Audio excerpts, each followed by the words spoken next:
have been waiting all winter, but the time has finally come. The 2010 IZOD IndyCar Series kicks off tomorrow with the Sao Paulo Indy 300 on Versus.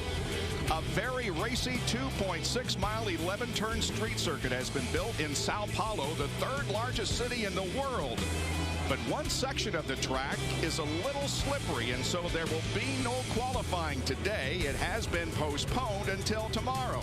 The track right now is open for practice because despite one section that is slippery, the drivers are getting needed seat time and learning about their cars and other sections of the racetrack. Now, the area of track in question is right at the start-finish line as the cars come over turn number 11. They come onto a patch of concrete that has proven to be very, very slippy and given the drivers, many of the drivers, some problems today. And there it is right there. There's that concrete section that you're talking about. And it's just like driving on ice. These drivers, we've been watching, they try to give the car some throttle, and it just doesn't take. They can't put that speed to the racetrack. And earlier today, you could see how slippery it was. Tony Kanaan weaving back and forth. This wasn't to warm the tires. This was trying to just go straight. Dario Franchitti gets something onto his tires and can't even make the next corner.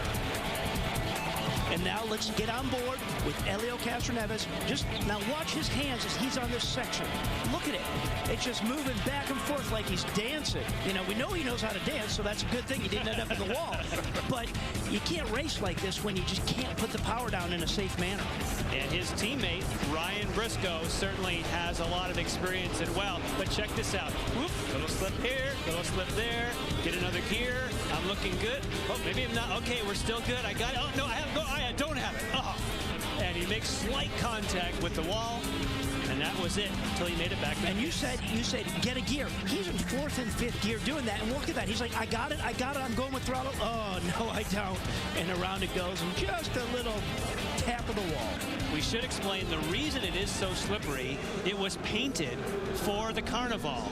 They removed the paint, but when the paint has been removed, now it's ultra slick. Jack?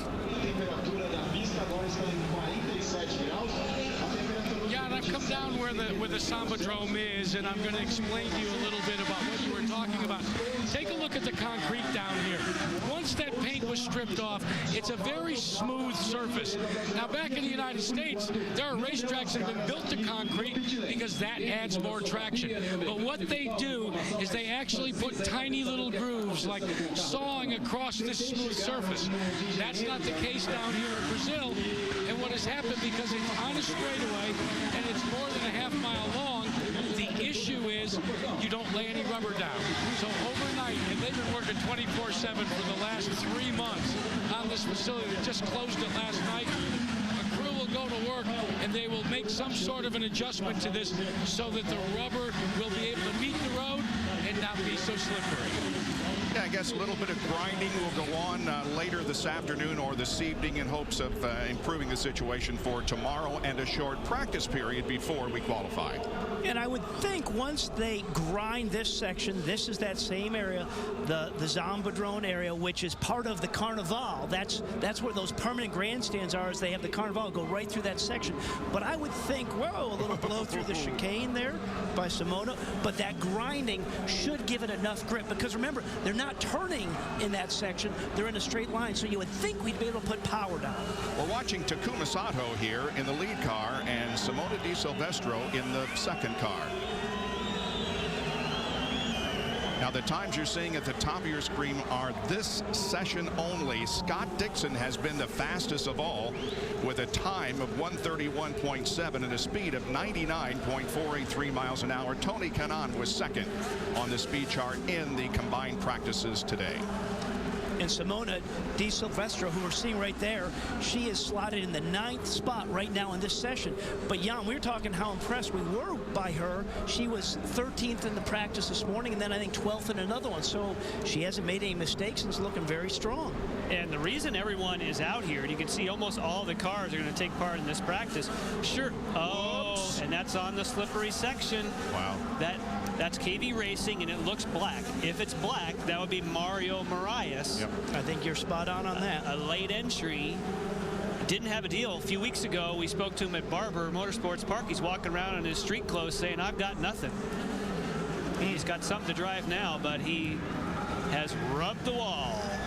Yeah, and it's just that right side. I mean, it doesn't look like he's got any body work, but obviously we can see where the wheel's exposed there. There's no rubber on it. That's tough when you have to... You've got to write your report, Mario Moraes' case here, saying that, you know, I crashed on the straightaway, but he's in good company. You had Will Power. You had actually two ladies. You had Milka Duno as well as Anna Beatrice. And Danica spun during one of the practices today, so really Simone is the only one of the 4 female drivers who has not had a problem on the racetrack. The Homatro safety team is at the back end of Moraes' car, and here is another look at it. Great touch. Tight jump. Oh, I got it. Oh, no. Man. Wow. That was early. He didn't have one catch and then lost. He lost it the first time. Right. And that was a function of coming through that right-hander. I think that maybe is turn 6, right where you merge with the pits from what we've ID'd so far of this racetrack. But he was just trying to put power down. The car was coming around and across the track. It shot him, and he tagged the right side.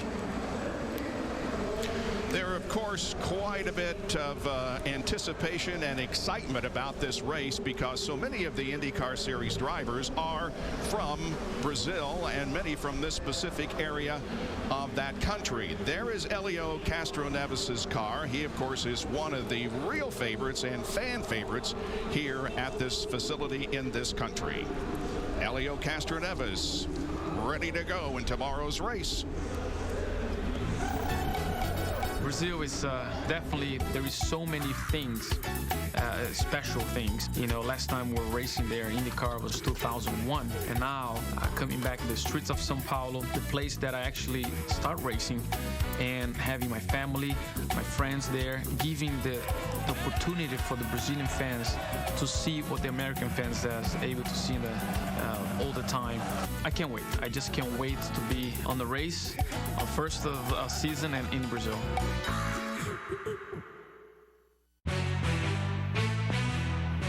IZOD IndyCar qualifying on Versus is presented by Peak Performance Products. When you peak, you win. And by IZOD, the official apparel sponsor of the IZOD IndyCar Series, available at Macy's. And again, qualifying has been postponed until tomorrow morning because of a slippery section of racetrack. Here are the drivers in the series and in the race tomorrow who are from Brazil. Rafa Matos, Helio Castroneves, Tony Kanaan, Mira, Ana Beatriz, Mario Moraes, and Mario Romancini, who deal came together a little late. And Ana Beatriz, of course, is driving the 3rd car from the Dreyer and Reinbold stable. All right, you see Mario Moraes there on the front stretch. That's the area that is the problem area. They're getting his car off of the surface, so we'll be delayed just a little bit here as Tony Kanaan and others wait on pit lane. You can look at Kanaan, that funky looking system there sitting up on his dashboard that's kind of aiming right at him. What that is just a little bit of it's a fan. It's not putting any cooling through there, but you'd be amazed when you sit in that cockpit and you don't have any wind blowing around you and you got that temperature there. Just by having a little air blowing on you, it feels like some really nice AC. Tony Kanaan finished 6th in the points. His best finish was a 3rd at Long Beach in Kansas last year and had 5 top 5 finishes and 10 top 10 finishes. You notice that the name of the team he is with this year is different. It's not Andretti Green Racing anymore. It is Andretti Autosport, reflecting the fact that Michael is the sole owner of the team. What do you say we take a lap around this place and show you exactly how it lays out? Well, of course, you talked about earlier being the 3rd largest city in the world, and you can see that, and right in the middle of it, you have the layout on city streets. Now, over 2 miles of this has been repaved of the 2.6. There's still quite a few bumps, and I call these rhythm sections, that 1, 2, 3, 4. Then you have a long straightaway. Again, kind of another rhythm section in through here until you lead onto the longest straightaway, 9/10 of a mile ever on an IndyCar circuit, and those speeds, depending on the bumps, are going to be ultra high once they figure out the downforce levels of these cars. And you normally think of good passing zones at the end of long straightaways, so that gives us at least 2 on this circuit. I think it's going to be a great competitive race. And it should present us some really good passing zones here. Another thing that's unique in there, when we looked at those long straightaways with those great passing zones, and here we're looking at the problem, well, we're looking there at the Zombodrome section. That is where the start-finish line is. Now, note that being the start-finish line in that section, the pit in and pit lane is in a whole nother section of straightaway. There's almost like there's 2 front straightaways where the start finish is, and then the front straightaway in front of the pits. And as you look at these shots, you'll see it's been repaved, but you'll also see that it still has undulations and crowns. And that is that that's the pit exit you were just talking about, big curbs, but they had to retain the actual crown of these city streets because they get so much rain. Yep. There was 54 days of rain in a row at the setup process. Typically it rains late in the day. The idea behind having the race start early tomorrow. All right, we go way back in the history of the IZOD IndyCar Series, taking a look at some of the winners in inaugural races. Buzz Calkins won the very first race. Remember that, Robbie? I was there. I know you were. You bet. Richie Hearn won at Las Vegas when they visited there for the first time. Ari Lyondike, 97. We all remember what happened at that race. Buddy Lazier won a couple, both at Charlotte and in Kentucky in 97 and in 2000. And we go clear down to 2007 when the series first visited Iowa. Dario Franchitti was the winner in that event. So who will it be tomorrow? Well, we got 24 drivers that will be going for the checkered flag tomorrow. Really great field of cars that have assembled for this opener of the 2010 series. There's TK. Looks like that he is getting ready to go back out there. Hopefully practice is going to resume in just a moment. TK is another one of those drivers from the country of Brazil, hoping to do very, very well in front of the hometown crowd. If you think about it, it's a country that, we were considered as a third world, and we're growing, and we got the Olympics and we got the World Cup in a few years. So that's awesome. Here in America, I love to be here because I still have Americans that cheer up for me, for Elio, for Vitor, for Rafa, for all the Brazilians. Over there, the Americans won't get any sympathy. I mean, they're going to be all for the Brazilians. And maybe they see a Brazilian win. I think as a country that got very famous for the race car drivers and got all the joy for all the poverty that we have there. When Emerson was winning and Elio and myself, that was the joy of their day, of their weekend. So I hope they can see what IndyCar is all about. Dario has enough fuel. He could be the champ. Dixon, 8 laps to go. Oh, this is an agonizing, slow journey down pit lane for a splash of fuel. And here comes Briscoe. He has done all he can to win the championship, but he lacks fuel to go to the finish. And what a championship that's played out here this afternoon. Dario Franchitti wins the Firestone Indy 300 and is the champion for 2009.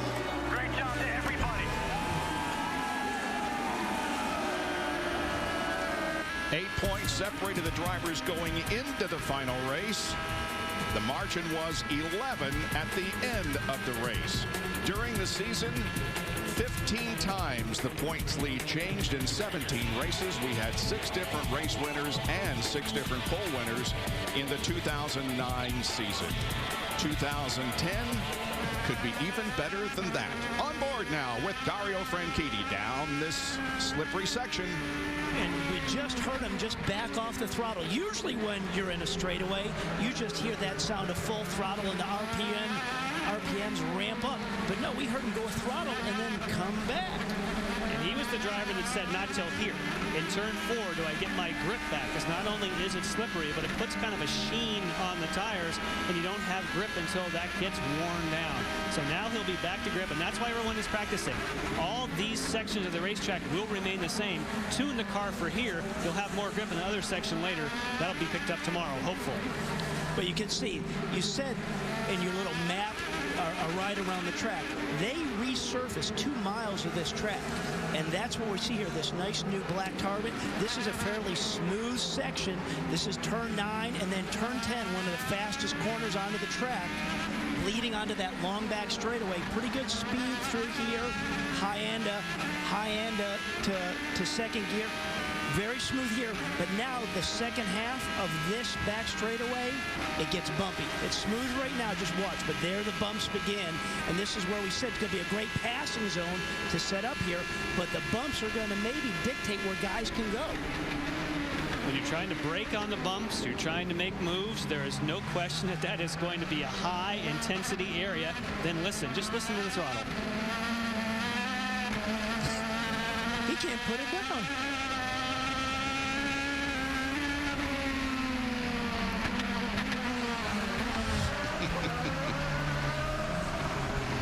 Coming up on Milka Duno and passing her, coming out of turn number 2. Now here is the entrance to the pits right there. In fact, he's going to use the entrance to the pits. And there is the line for the pit lane speed where those yellow barriers are, 60 miles an hour. So he can run it hard all the way to that point. Then you got to be at 60 miles an hour. As you can see, Will Power has moved up to the top of the speed chart.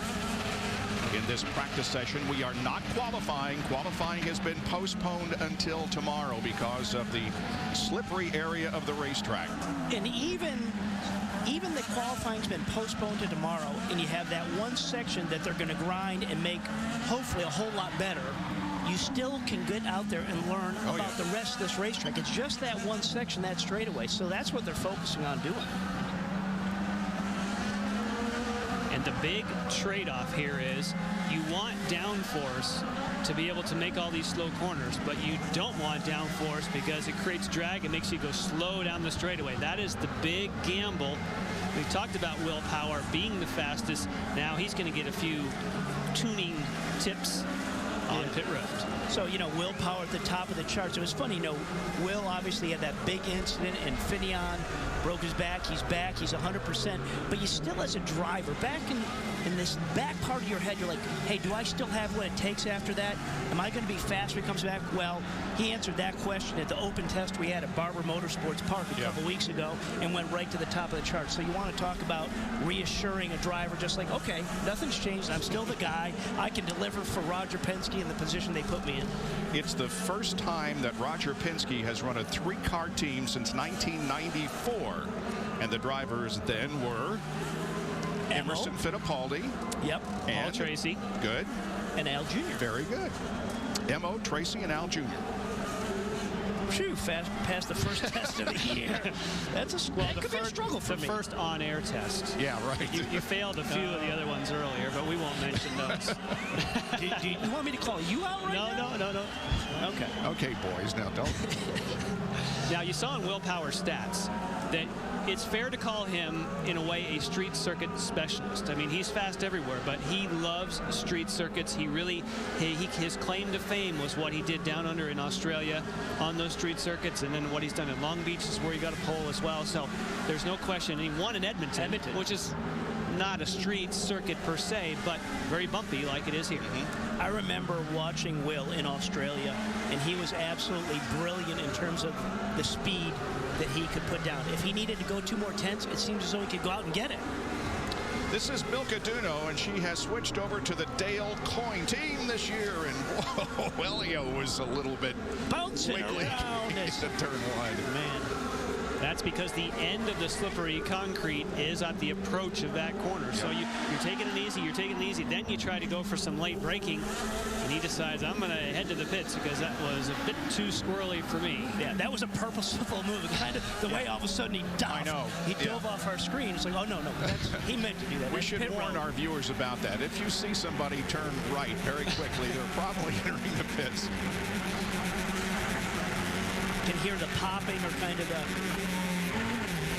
the pneumatic noise there of just, and all that is being on the rev limiter and keeping the car at 60 miles an hour. This gal's been kind of busy since the 1st of February. Danica Patrick, of course, back in the IZOD IndyCar Series, where she is a regular for Andretti Autosport.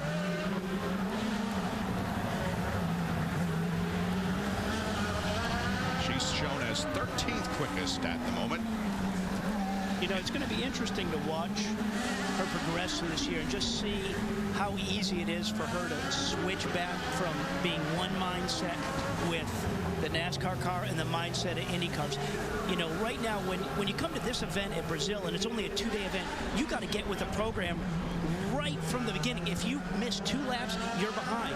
So the idea of mentally switching back and forth from the Indy car to the NASCAR, that's going to be tough. She did say, though, that her experience when she got back into this car, it was only a couple of laps. So, yes, maybe 2 laps gets you behind in some degree, but she said essentially a lap or 2, and essentially the memory is cleared, and you're right back like riding a bike.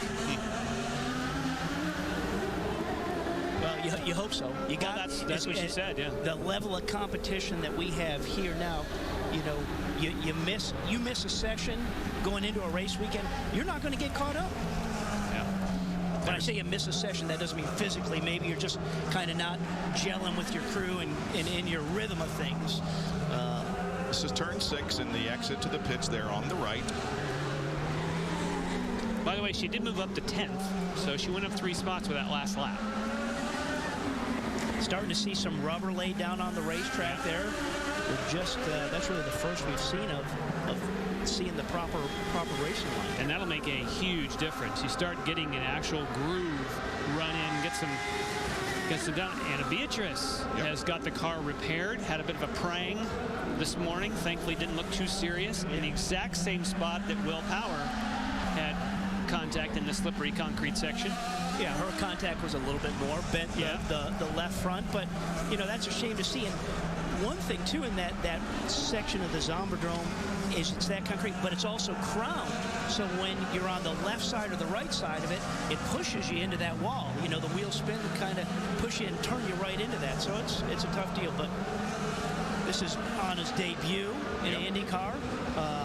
Absolutely a fierce competitor in the Indy Light Series. She won there, and I remember calling the race with you, Bob, for St. Pete. If you remember back in St. Pete, we're like, whoa, Anna was leading the race, and she got taken out by Antonucci going into turn 1, and she had him covered, but he just rooted her. But that was the first time I said, hey, this girl's got it. She's got the skills. Ipiranga on the side of the car, on the side pod. That is an oil company in Brazil. Yep.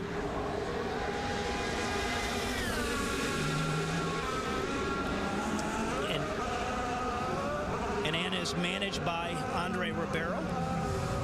The women of IndyCar include 4 for this race: Patrick, Duno, Beatrice, and Simona Di Silvestro for HBM Racing. Danica has been busy, as we indicated, from the beginning of February with stock cars and now the IZOD IndyCar Series.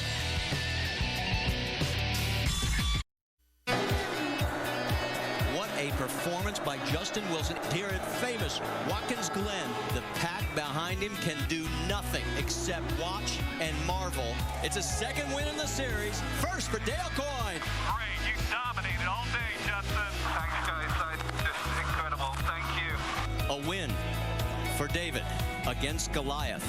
Yeah, it's great. You know, to think at the start of the year I didn't think I was going to be driving, and here we are in victory lane. A dream long awaited. A dream fulfilled. 2nd win for Justin. Dale waited more than 2 decades for his first win. 6 different drivers won last year with the Target Chip Ganassi drivers, Dixon and Franchitti, winning 5 apiece. On board with Justin, he has the same sponsor, but he's driving this year for Dreyer and Reinbold Racing. And we get more from Jackaroo. You know, fellas, remember, Justin Wilson is the tallest driver in IZOD IndyCar competition. And consider this fact, as dicey as this racetrack, and I throw this out to both Jan and Robbie, the way he sits in the car really isn't that comfortable. But you know, sometimes when you're not in a comfortable position, you're really on the knife's edge. As difficult and demanding as this racetrack is, that may give Justin Wilson at least a teeny tiny mental edge, because he's already on that edge. Well, Jack, You know, from my perspective here, if you think that gives Justin Wilson a little bit of an edge, I'm with you 100%. That's because he's driving Robbie's car, of course. But the idea of being a tall driver is that in order to get your head low enough, like Jack was talking about, you have to have your knees bent a lot. You have to force your bottom as far down in the car as you can to try and get the aerodynamics where they need to be. And then the reason you're not comfortable is your knees are banging up against the underside of that. The cars are much bigger than they used to be. They're way more comfortable and safer, and there's no sharp appendages like there have been in the past. But the knees do really rattle around when you have a circuit that's this bumpy. But when this is your passion, this is what you want to do. Oh, yeah, you want to drive Indy cars, you got give and take. So this is what he's had to deal with his whole career. Yeah. This is leading on to that long straightaway, just under a mile long. It's smooth right here, but just as we stay on board, you see where it starts to get a little bumpy. Right at the end of that, right there, right at the end of that fence. There's a little break on the left. Exactly. That's where that first bump starts. Will Power is almost a half-second faster than Scott Dixon was in the morning practice session. So, and there's it. When you come to the end of that back straightaway, that's where the transition is. You turn in for the apex of turn 11, and oh, look at the skating going on here. But that's where that transition is from the tarmac to the concrete. Sadeki Muto. Justin, this is just practice. Yeah. Getting after it. We don't need to lay it down yet. You know, sometimes when you push, though, when you push is when you have full concentration. In my mind, sometimes you make more mistakes when you back off. If you push the way you always push, to me, you're sharper and you make less mistakes. Look at that.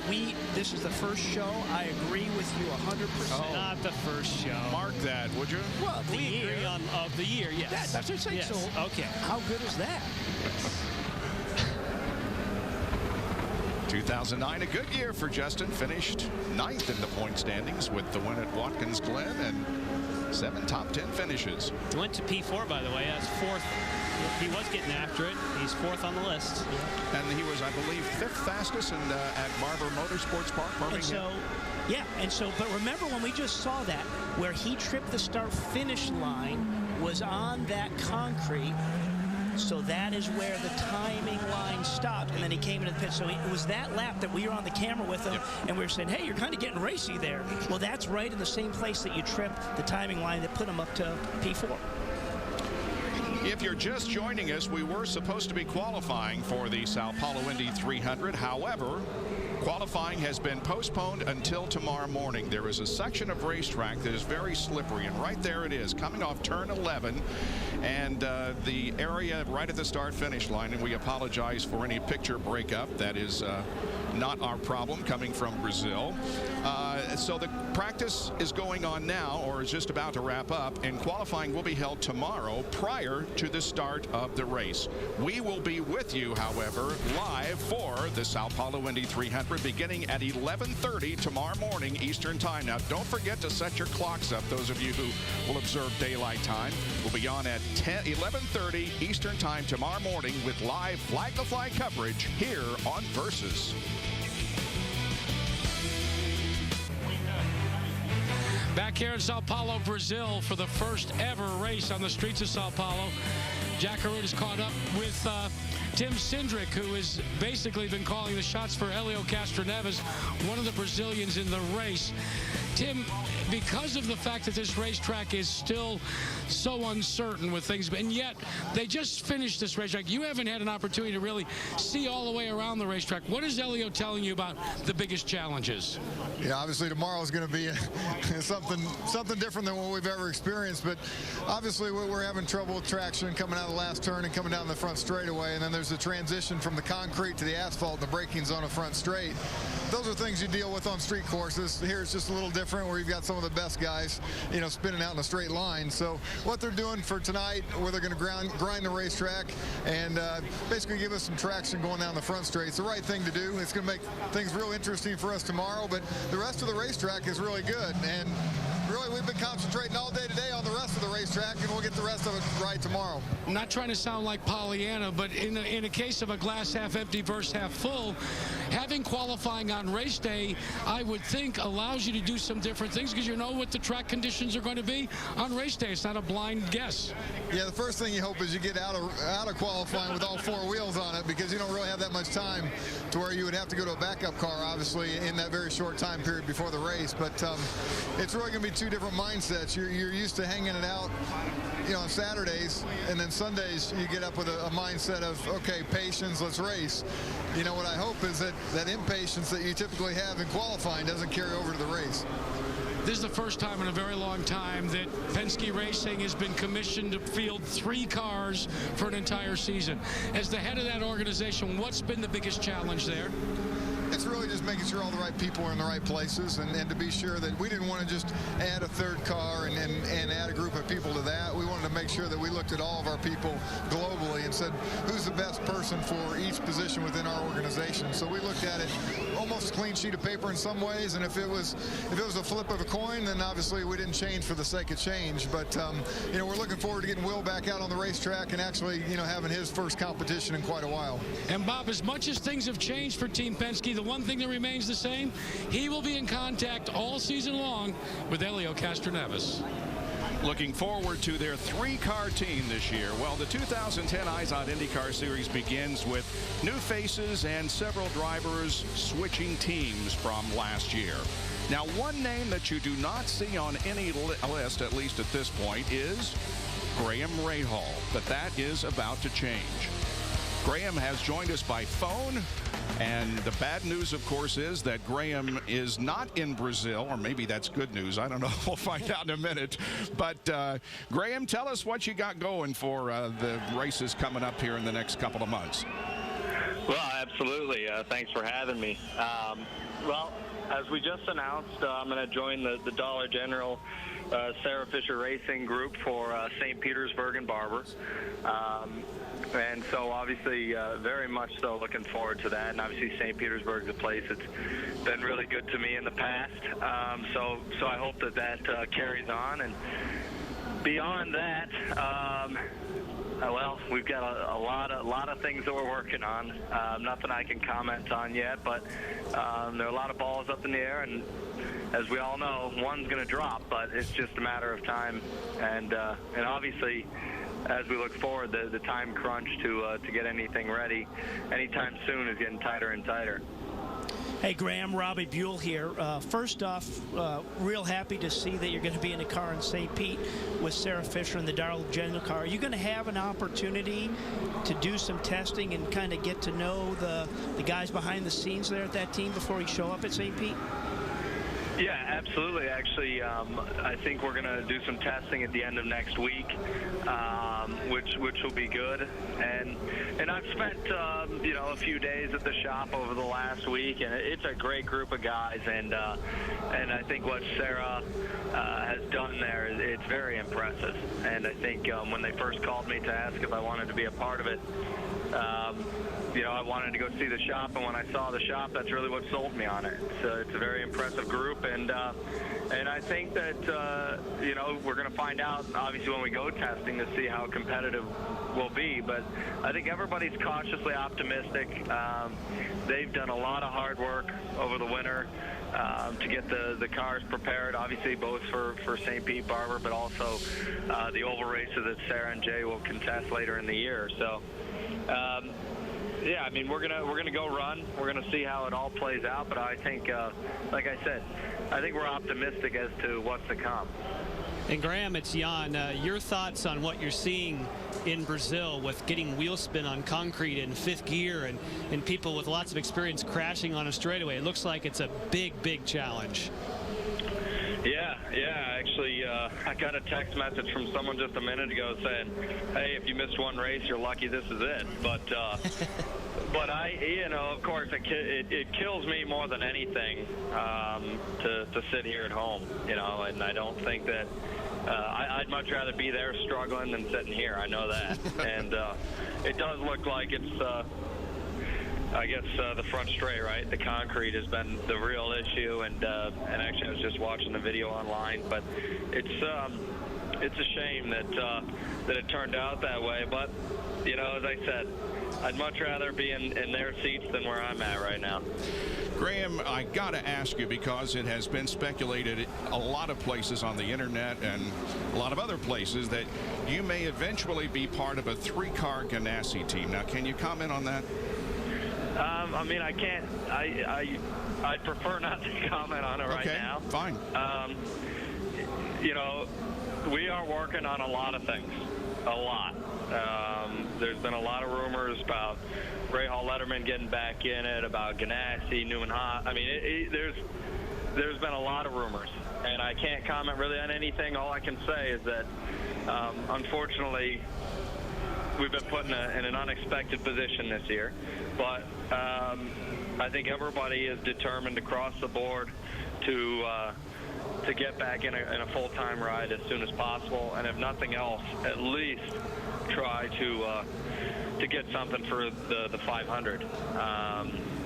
But obviously, it'd be a dream come true to drive for Chip and the entire group. I mean, it's the record speaks for itself. So I don't know. We'll see what's to come. You know, we're working, as I said, working extremely hard. I'm just hoping that one of those balls that I referred to is going to drop sooner rather than later. Well, we hope that's the case. So you have told us, Graham, that it's horrible to sit and watch this race and not be in Brazil. So with watching this race, do you watch it? Do you TiVo it? If you watch it, do you sit back on your couch with your feet up? Do you have people around? Do you want to watch it in a closed room by yourself? How do you approach it? Well, we're going to find out soon. I'm not exactly sure, because I've never been in this spot, but you know, certainly I'll have it on at my house tomorrow, and you know, I'm sure that it's going to be tough to see the green flag drop, but you know, on the season without being there. Obviously, I'm going to watch it live. I know that. I want to see it. You know, I want to see what happens. And sit back and think of all the scenarios that could have been, you know. So that's how it works. I don't know any other way to do it, and obviously try to, as I said, you know, really we're determined to get things going. So there are a lot of thoughts that are going through my head at this point, and I'm sure as the race starts tomorrow, you know, things will speed up even more. Graham, I speak as a race fan here, and I'm sure I speak for millions of race fans. We wish you the best of luck and hope that you are in a full-time ride very, very soon. Thanks for joining us. Absolutely. Thank you. All right. When we come back, we'll go in studio here, talk to Robbie and Jan about the chassis situation and the new one that will be coming along in 2012. I built a house 1 hour from Belo Horizonte, my city that I was born. And it's by the mountains and waterfalls, and it's a beautiful place in Brazil. It's called Serra do Cipó. I grew up mountain biking. That was one of the reasons I built the house over there, is just to spend a lot of time with my friends. I raced in São Paulo basically my whole childhood, and spent a lot of time at the racetracks in São Paulo, and coming back now will bring a lot of my memories for sure. I can't wait to get there and turn some fast laps. Brazil, I'm coming home. Rafael Matos, one of the Brazilian drivers, hoping to do well tomorrow in the Sao Paulo Indy 300, the opener of the 2010 IZOD IndyCar Series. Quiet pit road right now. Practice session has just concluded. Again, no qualifying today. It has been postponed until tomorrow because of the slippery section of racetrack. They're going to work on it overnight and hopefully have it ready for qualifying tomorrow morning and then the race. In 2012, there will be a brand new chassis in the IZOD IndyCar Series, and with kind of a look at what it might look like, here's Jan. Well, of course, Bob, there's been a lot of innovation with Indy cars, and it started back in 1911. And, of course, that car was the Marmon Wasp. And there was a lot of innovation right away. Let's think of the Novi, 1947, front-wheel drive. Then 1963, quite a few changes. You have a Roadster to take a look at, but in the very same year, you see a Lotus, comes from Formula One, rear engine. Only a few years later, 1967, bring out the turbo. turbine. There's some innovation, a turbine with 4-wheel drive. And not that many years later, 1996, the fastest car ever around the Indianapolis Motor Speedway, 237 miles an hour. Now, of course, now we've had the Dallara chassis in the IZOD IndyCar Series, and it's been the staple since 2003. But let's look at their concept that they have proposed for 2012. The main concept that Dallara is proposing, we take a quick look at, we're giving you kind of a sneak preview here of the Delta Wing. No, that is not a Dallara. That is the other car that we have in the studio, and that is the Delta Wing. But let's go back quickly, pick up with the Dallara. We might as well start with the chassis manufacturer that's been with the series. This is their concept. Quite a bit different than that little sneak preview you got of the Delta Wing. And their main concept, they feel you can save 55% of the cost if you combine the same spec for road course and street course, road course and oval, excuse me. Let's go to the next slide of Dallara. There, they've gone with some fairing. They've gone to try and take some of the drag away, a little bit like a Delta Wing. But again, the idea, whatever spec they go with, save 55%. We're going to take a quick break because we're going to have an update from Brazil. So we'll get it back to Bob and live TV from the studio. Oh, don't you love it? We have the vice president, the president of competition for the IZOD IndyCar Series in Brazil, Brian Barnhart, and we understand that he is with Jack Arute, so he can update us on what all has occurred and what is going to occur in the next 12 hours or so. Jack? Yeah, Bob, when you started to call him the vice president, he started to get a little excited that maybe he had missed something in the mail. Brian Barnhart, let's talk a little bit about what you are facing now over the night with this situation, and the grinding of the racetrack is what we understand you're going to do? Yeah, we're getting great cooperation from the mayor and the city. We've got some equipment being delivered this evening at 6 o'clock. For the most part, it was a very successful day. Great crowd, great weather. We had an unanticipated situation develop on the racetrack with a concrete section that just simply didn't have any grip and got worse as the day went on. So instead of trying to make the guys go out there in an unsafe situation, giving it 110% in qualifying, we swapped and gave them a practice session, let them back off through that area, and we're going to qualify tomorrow morning after we grind the track this evening. Grinding is really what's so important because of this road course and the fact, unlike, let's say, when you run the Rumble at Fort Wayne indoors on concrete, where you can add Coke syrup to add the grip, if the weather forecast, which is a little iffy tomorrow, if it rains, then we're in a double mess of hurt. Yeah, we certainly don't want to go down that route. I think the best way to go is certainly grinding. It'll provide the best surface for an exciting qualifying session tomorrow morning, and then the best race conditions as well tomorrow afternoon. Brian, thanks so much for at least taking a little time, and we're going to call in the driver of the Target Chip Ganassi team, Scott Dixon. Well, Dixie, did you have fun slipping and sliding away down there where they have the Carnival every year? It definitely made it exciting. You know, I think I was one of the lucky ones that didn't sort of come into contact with the wall. Not in that section. I hit the wall in turn 10, or at 11. But you know, it's definitely a track with a lot of character. You know, it's difficult. The track's very slippery. It's got different parts everywhere, and very hard to put a lap together. So, you know, for a driver, everybody's in the same boat. The track's the same for everybody. So, you know, for me, I didn't care whether we got rid of qualifying or we just went with it. Let's assume that the grinding at least takes the sheen off the concrete, and let's talk about this course itself. You're longer down a back straightaway than turns 1, the short shirt, turn 2, and the backstretch at the Indianapolis Motor Speedway. What is it like to have to go all the way up to almost 200 miles an hour and then in 400 feet downshift for a 180-degree turn?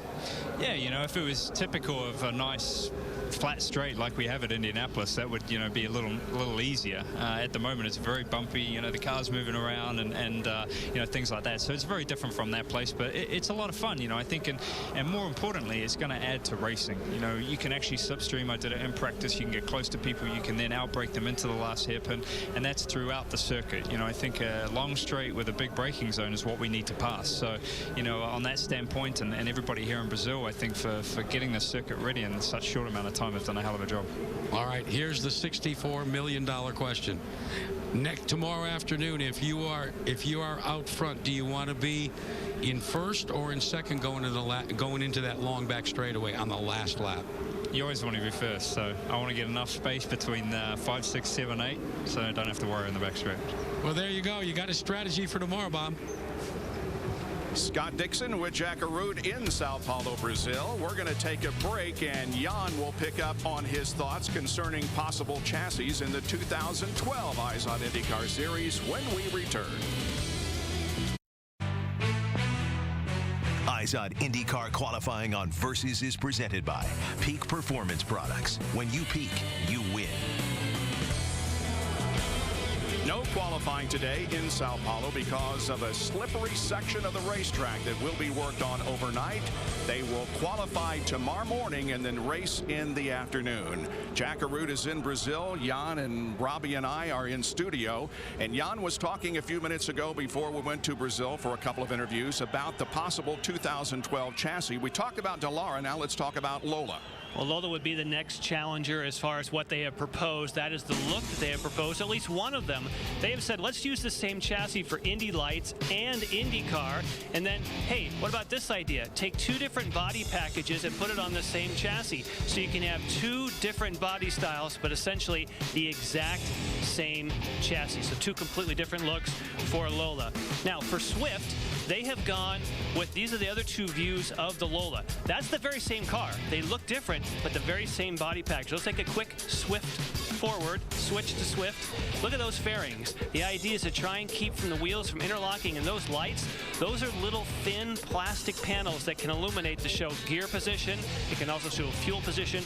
Great idea there. Then there's BAT, and that stands for Bruce Ashmore, Alan Mertens, and Tim Wardrop. They are some new challengers that have come in. That is their concept view. They say we're going to talk to Dr. Terry Trammell about safety, and they're trying to work on aerodynamics. Now here is the Delta Wing. You got a good look at that already. This is the only full-size, it's not a running model, but it's a full-size mock-up of the Delta Wing, completely different. If you say the others were evolutionary, this is revolutionary. And Robbie, one of the cool things they're talking about with this is open source for the parts and pieces. You're right, and open source is just one of the concepts they've come up with this. And real quick, what open source is all about, it's something that we all thrive on in this today's age. We want information now, and open source would put the design of this car out there on the internet for everybody to see. And if somebody wanted to make something better, they could. So it could go out to the universities to make something better, as long as the board approved that design. I love the concept of it, with the Delta Wing concept or not. And you know, I've seen pictures of this Delta Wing, but it is pretty awesome just to be here sitting next to it. It is an absolutely incredibly looking innovation, shall we say, in IndyCar racing. Well, coming up next, the countdown to UFC. Be sure to tune in tomorrow for the Sao Paulo Indy 300 at 11:30 a.m. Eastern Time. For more information on the IZOD IndyCar Series, go to versus.com. We'll see you tomorrow at 11:30 a.m. from the streets of Sao Paulo, Brazil.